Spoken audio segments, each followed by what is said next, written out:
ये चेंजेस आपके पूरे वर्ष को इफेक्ट करने वाले हैं, लॉन्ग टर्म के इफेक्ट है, इसलिए इसको समझना जरूरी है। स्टॉक मार्केट में बड़े बेनिफिट नहीं है, राहु आपको भ्रमित करेगा। यही रेमेडी आपके लिए, हनुमान जी की पूजा कीजिएगा, ये सबसे बड़ी रेमेडी है। आप ईएमआई की चिंता नहीं करते हैं, ये नेचर आपको कहीं ना कहीं परेशान ना करे, उसका ध्यान रखना है। अच्छा, ये जो केतु बैठा है वो स्थान का मालिक सूर्य है। अब सूर्य आपका प्रभावी है, लेकिन क्या है कि वो मंगल के साथ अंगारक योग में, गुस्सा बहुत दिलाएगा। एक ही चीज बार बार बोल रहा हूँ, जॉब ध्यान रखिएगा। तो परिवार में वृद्धि हो सकती है, किसी की शादी हो या किसी का रिश्ता तय हो, कोई नया मेहमान आ सकता है परिवार में, तो आपको यहाँ कोई प्रॉब्लम नहीं। ओनली थिंग इज कि आपको कंफर्ट के लिए एक्स्ट्रा खर्च नहीं करना है, बजट आपके ओवर हो जाएंगे। नमस्ते, आप सभी का स्वागत है मेरे चैनल में चिराग एस्ट्रोलॉजी। और हम बात करेंगे तुला राशि और लग्न के लिए, Libra moon sign and ascendant के लिए जनवरी 2026 कैसा रहेगा। ये मंथ बहुत इंपॉर्टेंट है, इसमें बहुत सारे चेंजेस हो रहे हैं, प्लस माइनस हो रहा है, और तुला वालों के लिए वो बहुत इंपॉर्टेंट है। ये चेंजेस आपके पूरे वर्ष को इफ़ेक्ट करने वाले हैं, लॉन्ग टर्म के इफेक्ट है, इसलिए इसको समझना ज़रूरी है। तो वो एक चीज़ है। दूसरा, आपको आपका चार्ट पता होना चाहिए। आपको आपकी कुंडली पता नहीं है तो इसमें मज़ा नहीं आएगा। आप अपनी कुंडली नहीं पता है तो कुंडली कैसे देखें, मेरा एक वीडियो है फर्स्ट पार्ट, उसका सिर्फ देख लीजिएगा, आपको आपकी कुंडली ड्रॉ करके मैंने समझाया, उसमें समझ में आ जाएगा। और अगर आपके पास आपका चार्ट है तो वो लेके बैठिएगा सामने, तो आपको वो रिलेट करने में मज़ा आएगा, क्लैरिटी होगी। मैं नंबर्स के हिसाब से स्थान बताते जा रहा हूँ, आपको बहुत उसका फ़र्क पड़ेगा। और अगर आप चैनल पे नए हैं तो लाइक कीजिए, सब्सक्राइब कीजिए, शेयर कीजिए, बेल आइकन ज़रूर दबाएं। और आपको यहाँ पर डिटेलिंग मिलेगी हर चीज़ में, तो उसका आपको लाभ मिलेगा, और आप सबको लाभ होगा तो मुझे खुशी होगी। तुला वालों के लिए ये मंथ का जो जनवरी 2026 का जो चार्ट है, उसमें ग्रह की स्थिति क्या है। तो देखिए, आपका 7 नंबर कुंडली में पहला स्थान है, आपकी राशि या लग्न है। लग्न को ज़्यादा इंपॉर्टेंस दीजिए। आपकी कुंडली में यहाँ पर जो थर्ड हाउस है, जहाँ पर 9 नंबर लिखा है, वहाँ पर सूर्य, शुक्र, बुध और मंगल, ये 4 प्लैनेट्स बैठे हैं। मंथ के मिड में 1 बाय 1 ये प्लैनेट ट्रांजिट करेंगे, जहाँ पर 10 नंबर लिखा है चतुर्थ भाव में, उसमें मंगल अपनी उच्च राशि में जाएंगे। तीसरी चीज़ क्या हो रही है कि आपका पंचम भाव है, जहाँ पर राहु बैठा है, वो थ्रू आउट द मंथ यहाँ पर रहेगा, और ये बहुत इंपॉर्टेंट स्थान है। और ये छठे भाव में 12 नंबर लिखा है, वहाँ पर शनि बैठा है, जो कि आपके लिए वो भी अपने कारक भाव में अच्छी स्थिति में बैठा हुआ है। और गुरु महाराज आपके भाग्य भुवन में 3 नंबर जहाँ लिखा है वहाँ बैठे हैं, तो वो भी बहुत इंपॉर्टेंट है, क्योंकि वो वक्री स्थिति में। उधर केतु बैठे हैं 11th हाउस में, 5 नंबर जहाँ लिखा है वहाँ पर। तो कुंडली के 12 भाव में ग्रहों की ये स्थिति है थ्रू आउट द मंथ, और उसमें वो 4 ग्रह जो है वो गुरु के सामने हैं और बहुत बड़ा राजयोग कर रहे हैं, फिर केंद्र भाव में आ रहे हैं, तो और अच्छा हो रहा है। तो आपको ये चीज़ें समझनी चाहिए। अब हम बात करते हैं स्थान के हिसाब से, डिटेल में समझेंगे चीज़ों को, so don't worry. First house के हिसाब से जाएँ तो थॉट प्रोसेस होता है, हमारा माइंड है, हमारा जो भी थिंकिंग है वो यहाँ पर है। और तुला, ये शुक्र का घर है, आपका शुक्र की राशि है। तो शुक्र क्या है कि बहुत कंफर्ट, बहुत सारी चीज़ों में लग्जरी, आपको अच्छी चीज़ें पसंद आती है। आपका बजट अगर एक्स रुपीज़ है, आप 10 रुपया बजट रख के कुछ लेने जाते हैं और आपको चीज़ें पसंद आती है 15-20 की, तो आप ले लेते हैं, आप ईएमआई की चिंता नहीं करते हैं। ये नेचर आपको कहीं ना कहीं परेशान ना करे, उसका ध्यान रखना है।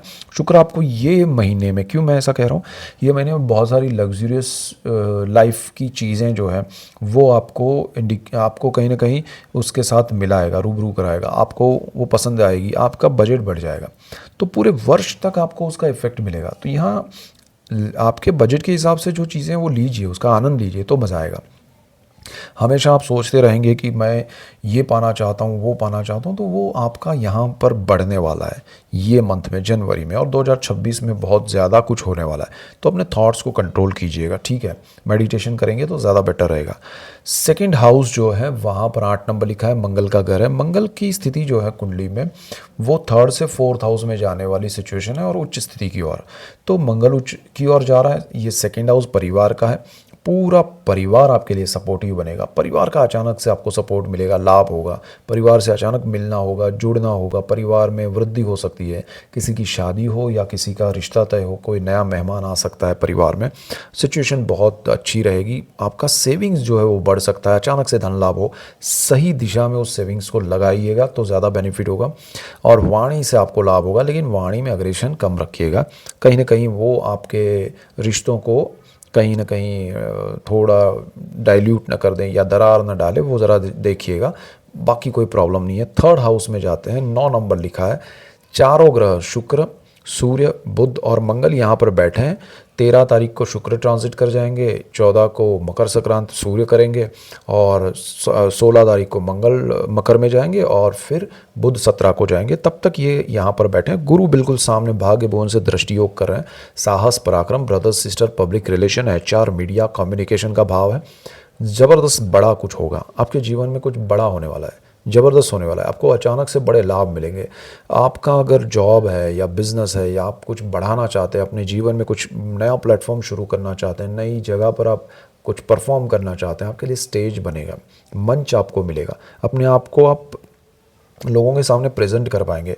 आपका जो ग्राफ है करियर का, उसमें ये साहस आपका बहुत काम आने वाला है 3rd हाउस में। और अचानक से होगा, वक्री गुरु की दृष्टि है, वक्री गुरु की जो दृष्टि है वो उसी के स्थान पे है। तो आपका साहस, पराक्रम जो है वो आपको बड़े एक लोगों के दायरे में ले जाएगा, यानी कि आपका रेडियस बढ़ेगा। आप अचानक से कम्युनिकेशन के फील्ड में बहुत बड़ा कुछ करेंगे। तो this is the best time for you. और आपके जीवन में ये 5 ग्रहों का कॉम्बिनेशन ज़िंदगी बदलने वाला होगा, बहुत बड़ा लाभ होगा आपको। मीडिया में या एंटरटेनमेंट इंडस्ट्री में है, स्पोर्ट्स में है, तो आपके कम्युनिकेशंस और आपको बहुत बड़े लाभ होंगे। आपको बड़ा कुछ नाम सम्मान मिल सकता है, आपके ब्रदर सिस्टर से लाभ होगा, उनको आपसे बेनिफिट होगा। सो ओवरऑल बहुत अच्छा सिचुएशन है। चतुर्थ भाव में आते हैं। चतुर्थ भाव जो है वहाँ पर 10 नंबर लिखा है, शनि का घर है। मंगल यहाँ पर, ये चारों ग्रह जो है वो ट्रांजिट करके मिड ऑफ मंथ में आएंगे। सिचुएशन ये बन रहा है कि भाई सुख की अनुभूति होगी, आपका घर बन जाएगा। घर में अगर आपको कोई प्रॉब्लम है तो शॉर्ट आउट होगा। आपके लिए मंगल ज़मीन, मकान, वाहन, माता से लाभ कराएगा। ये सारे ग्रह आपके लिए अच्छे। सूर्य यहाँ इंट्यूशन आपके स्ट्रांग करेगा, हालांकि शनि का घर है लेकिन फिर भी आपके लिए स्ट्रांग पॉजिटिव है। और क्योंकि यहाँ पर मंगल का आना शुभ है, उच्च स्थिति में आता है, आपके जीवन में बहुत बड़े पॉजिटिव बदलाव आएंगे। 4 ग्रहों का ये कॉम्बिनेशन आपको बहुत अच्छे से, मतलब अपनी माता से लाभ कराएगा, आपके प्रॉपर्टी से रिलेटेड प्रॉब्लम्स है, सॉल्यूशंस आएंगे, बहुत अच्छा है। सुख की अनुभूति आप कर पाएंगे। पंचम भाव में जाते हैं। 5वां जो स्थान है वो प्रेम का है, विद्या का है, संतान का है, स्टॉक मार्केट का है। यहाँ पर 11 नंबर लिखा है, राहु महाराज बैठे हैं। संतानों का आपको थोड़ा ध्यान रखना पड़ेगा। राहु यहाँ थोड़ा परेशानी कर रहे हैं और पूरा साल यहाँ बैठने वाले, तो मैं हर मंथली वीडियो में ये बात बोलूँगा और आपको ध्यान देना पड़ेगा।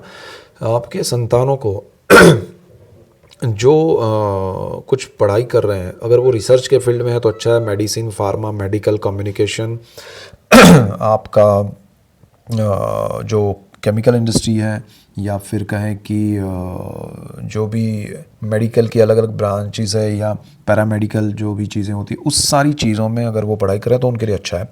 बट उनकी हेल्थ का भी ध्यान रखिएगा। और जो साइंस स्ट्रीम में उनके लिए अच्छा है। तो ओवरऑल यहाँ संतानों के लिए कुछ चीज़ों में अच्छा है, बट हेल्थ इश्यूज़ होना हो उसका ध्यान रखना है। और यहाँ पर प्रेम के मामले में अचानक आपके रिलेशनशिप शुरू हो सकते हैं, या रिलेशनशिप है तो वो और ज़्यादा आगे बढ़ सकते हैं। आपके संतानों के लिए भी ये लागू होता है, तो थोड़ा ध्यान रखिएगा। और वो जॉब या बिज़नेस में कहीं डाइवर्ट होकर अपना पढ़ाई में भी अगर वो कहीं और फोकस्ड हो जाएंगे तो सारी चीज़ें उनके लिए प्रॉब्लमेटिक हो सकती है। ज़रा ध्यान रखना है कि वो डाइवर्जन उनके सारी चीज़ों में उनको पीछे लेके आएगा, तो ज़रा उसमें उलझना नहीं, उनको कहिएगा उलझे नहीं।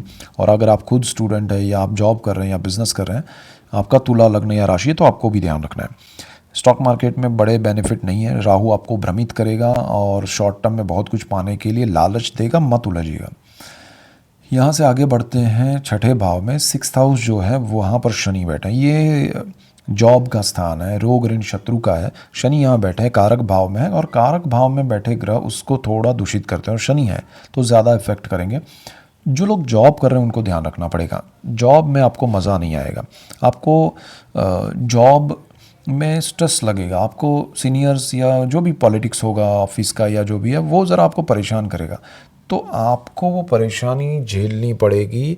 बिकॉज़ मैं आगे भी बताऊंगा, क्योंकि आपका केतु जो है वो 11th हाउस में है। अभी कहूँ तो सोर्स ऑफ इनकम में है, शनि यहाँ कारक भाव में है। परेशानी आपकी बढ़ जाएगी, आप जॉब छोड़ देंगे तो मज़ा नहीं आएगा। लॉन्ग टर्म के लिए आपको जॉब सर्च करने में निकालना पड़ेगा, तो वो ज़रा ध्यान रखना है। आपको जो चल रहा है उसको चलते जाना है, उसमें बड़ा कुछ स्ट्रेस मत लीजिए, वो ज़्यादा ज़रूरी है। और यही रेमेडी आपके लिए, हनुमान जी की पूजा कीजिएगा, ये सबसे बड़ी रेमेडी है।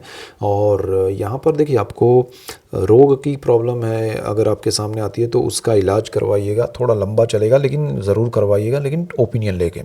कूद मत पड़िएगा बिना सोचे समझे, डर के मारे या किसी की बातों में आके। शांत मन से रोग के बारे में, जॉब के बारे में, लोन या कर्ज बिना रिक्वायरमेंट के नहीं लेना है, रिक्वायरमेंट हो उतना लेना है। आपका शत्रु या नेगेटिविटी उभर उभर के सामने आएंगी, आपको पता चलेगा, लेकिन कुछ उसमें आपको रिएक्ट नहीं करना, आपको आगे बढ़ना चाहिए, अदरवाइज़ आप जॉब नहीं कर पाएंगे। अच्छा, जो लोग जॉब नहीं कर रहे हैं उनके लिए उतना ज़्यादा नेगेटिव नहीं है, उतना ज़्यादा प्रॉब्लम नहीं है। तो जो लोग जॉब कर रहे हैं यहाँ, उन्हीं के लिए ज़्यादा स्ट्रेस है, बट जॉब अभी छोड़ नहीं सकते जो लोग कर रहे हैं तो वो सिचुएशन को हैंडल करें। सप्तम भाव में जाते हैं, सातवां जो स्थान है वह मंगल का घर है, 1 नंबर लिखा है। मंगल अच्छी स्थिति में, उच्च स्थिति में जा रहा है। लाइफ पार्टनर के लिए अच्छा है, बिजनेस पार्टनर के लिए अच्छा है, नई पार्टनरशिप कर सकते हैं, शादी कर सकते हैं, शादी के लिए अच्छा समय है। ओवरऑल ये सिचुएशन आपके लिए बेनिफिशियल है, आपका लाइफ पार्टनर से आपको और आपसे आपके लाइफ पार्टनर को, दोनों को लाभ है। सो ये बेस्ट सिचुएशन है। बिजनेस में नया वेंचर करना चाहते हैं, कैलकुलेशन करके आगे बढ़िए तो अच्छा है। अष्टम भाव में आपका अगेन शुक्र का घर है, 2 नंबर लिखा है। शुक्र आपका ट्रांजिट में अच्छा है, पैतृक संपत्ति, पितरों से लाभ है। अकल्ट में कुछ ज़्यादा मज़ा नहीं है। आपको तंत्र मंत्र यंत्र में नहीं उलझना चाहिए। अचानक बेनिफिट हो सकता है, लॉटरी या धन लाभ हो सकता है। और आपका यहाँ पर पैतृक कार्य है कुछ, तो वो लाभदायी रहेगा। पैतृक संपत्ति में अचानक से आपको लाभ मिल सकता है, तो वो अच्छा समय है, इसमें कोई प्रॉब्लम नहीं है। भाग्य की बात करें तो यहाँ पर गुरु बैठे हैं, 3 नंबर लिखा है। गुरु बहुत अच्छा सपोर्टिव है। अगर आपका जॉब में मन नहीं लग रहा है, सारी चीज़ें नहीं है, फिर भी आप कर रहे हैं, तो that is because of your Jupiter. गुरु आपकी कुंडली में फर्स्ट हाउस पे अच्छी दृष्टि कर रहा है, पॉजिटिव बना रहा है। और जॉब में जहाँ शनि बैठा है वो स्थान आपका दूषित है, लेकिन उस स्थान का मालिक होकर गुरु अच्छी स्थिति में है, वक्री स्थिति में है, इसलिए आपको जॉब में प्रॉब्लम नहीं आएगा। तो जो इंट्यूशंस मिल रहे हैं या जो आपको लग रहा है कि मुझे यही करना है, जो चल रहा है उसको कुछ भी हो तो मैनेज कर पाएंगे। सो डोंट वरी, ये सबसे बड़ा पॉइंट याद रखिएगा, आपके लिए बहुत इंपॉर्टेंट है। और ये साल में गुरु आपको बहुत बेनिफिट कराएगा। यहाँ से आगे बढ़ते हैं। अच्छा, भाग्य का सपोर्ट मिलने वाला है, भाग्य से चीज़ें अच्छी होती जाएगी। आपका थॉट प्रोसेस जो है उसको ज़रा कंट्रोल रखिएगा, पर्टिकुलरली जॉब को लेके। बिजनेस की अगर कर्मस्थान की बात करें, दशम भाव में 4 नंबर है। मंगल की यहाँ थ्रू आउट द मंथ दृष्टि रहेगी, नीच दृष्टि है, तो बिज़नेस के लिए भागिएगा मत। जो लोग बिज़नेस में हो वो ज़रा बड़ा कुछ करने के लिए इन्वेस्टमेंट बढ़ाइएगा मत। प्लानिंग से रिक्वायरमेंट है वो सब ठीक है, रूटीन जो आपका इन्वेस्टमेंट होता रहता है वो ज़रूरी है, तो ठीक है। बड़ा कुछ करने से पहले सोचिएगा। और दूसरी, पार्टनरशिप में आपको किसी पर ट्रस्ट रख के इन्वेस्ट नहीं करना चाहिए। इवन किसी को आपको देना भी नहीं चाहिए पैसा। थोड़ा आपको ध्यान रखना पड़ेगा। आपके बिज़नेस के लिए आप कुछ एक्सपेंशन करना चाहते हैं तो ट्रस्ट पे नहीं कर सकते हैं, एक्सपीरियंस है उसमें आपका एक इन्वॉल्वमेंट है तो कीजिएगा। 11th हाउस पे जाते हैं। 11th हाउस पे आपका 5 नंबर है, केतु बैठा है। जॉब आपकी खाए नहीं, वो ज़रा ध्यान रखिएगा। सोर्स ऑफ इनकम का स्थान है, तो केतु यहाँ नेगेटिव आपको बना रहा है, तो आपको गणेश जी की पूजा करनी चाहिए, हनुमान जी की पूजा कीजिए, गणेश जी की पूजा कीजिए। आपके लिए ये रेमेडीज़ हैं, रिक्वायरमेंट है, करना ही चाहिए। 12th हाउस में जाते हैं। 12th हाउस का मालिक जो है वो, अच्छा, ये जो केतु बैठा है वो स्थान का मालिक सूर्य है। अब सूर्य आपका प्रभावी है, लेकिन क्या है कि वो मंगल के साथ अंगारक योग में है, गुस्सा बहुत दिलाएगा और गुस्से में आपके गलत निर्णय जॉब को लेकर नहीं हो जाए। मैं पर्टिकुलरली एक ही चीज़ बार बार बोल रहा हूँ, जॉब ध्यान रखिएगा। जो लोग जॉब नहीं कर रहे हैं उनके लिए बड़ा प्रॉब्लम नहीं है, जो कर रहे हैं उनके लिए ध्यान रखना है। 12th हाउस आपका बुध का घर है। बुध आपका बहुत अच्छा है, स्ट्रांग पॉजिटिव है। विदेश व्यय मोक्ष का भाव है, विदेश में आपके लिए बहुत अच्छा समय है। विदेश में आप जो कुछ कर रहे हैं या करना चाहते हैं कोई प्रॉब्लम नहीं है। विदेश में आप जा सकते हैं पढ़ाई के लिए, घूमने के लिए, बिजनेस के लिए, जॉब के लिए, कोई समस्या नहीं है। लेकिन हाँ, आपको प्लानिंग करके चलना है, नेगेटिव कुछ नहीं है यहाँ पर, ठीक है। यहाँ पर आपको डॉक्यूमेंट्स क्लियर रखने हैं। बुध यहाँ पर आपको अचानक से बड़ा लाभ दिला सकता है, अच्छे सर्कल में मिला सकता है। जो लोग विदेश में उनका वीज़ा अटका हुआ तो आ सकता है, आपके लिए सारी चीज़ें बेहतर होगी। सो डोंट वरी, विदेश को लेके आपको ध्यान, कोई टेंशन नहीं रखना है, सिर्फ उतना डॉक्यूमेंट्स को लेके रखना है। आपका खर्च जो है वो भी कैलकुलेटिव रहेगा, तो आपको यहाँ कोई प्रॉब्लम नहीं है। ओनली थिंग इज़ कि आपको कंफर्ट के लिए एक्स्ट्रा खर्च नहीं करना है। बजट आपके ओवर हो जाएंगे, चाहे आप प्रॉपर्टी ले रहे हैं, चाहे आप कुछ और कर रहे हैं, कहीं और स्विच कर रहे हैं, बिजनेस के लिए जा रहे हैं, घूमने जा रहे हैं, विदेश जा रहे हैं, या अपने कंट्री में कुछ भी कर रहे हैं, बजट आपका कंट्रोल्ड वे में यूज़ होना चाहिए, तो आपको फिर कोई प्रॉब्लम नहीं है। और जॉब के लिए हमने जो बात की, सो ऐसे डिटेल वीडियोस में अलग अलग टॉपिक्स पे लेके आ रहा हूँ, और ग्रहों के कॉम्बिनेशंस भी so through out the year आपको मिलेंगे। और वर्षफल मैंने दे दिया है, वो नहीं देखा है तो आप देखिएगा। सो ये मेन पॉइंट्स है। चैनल पे नए हैं तो सब्सक्राइब कीजिए, आपको लाभ होगा, और लाभ होगा तो मुझे खुशी होगी। So that's it for today. Keep watching Chirag Astrology. Thank you for watching. God bless you and goodbye. Thank you.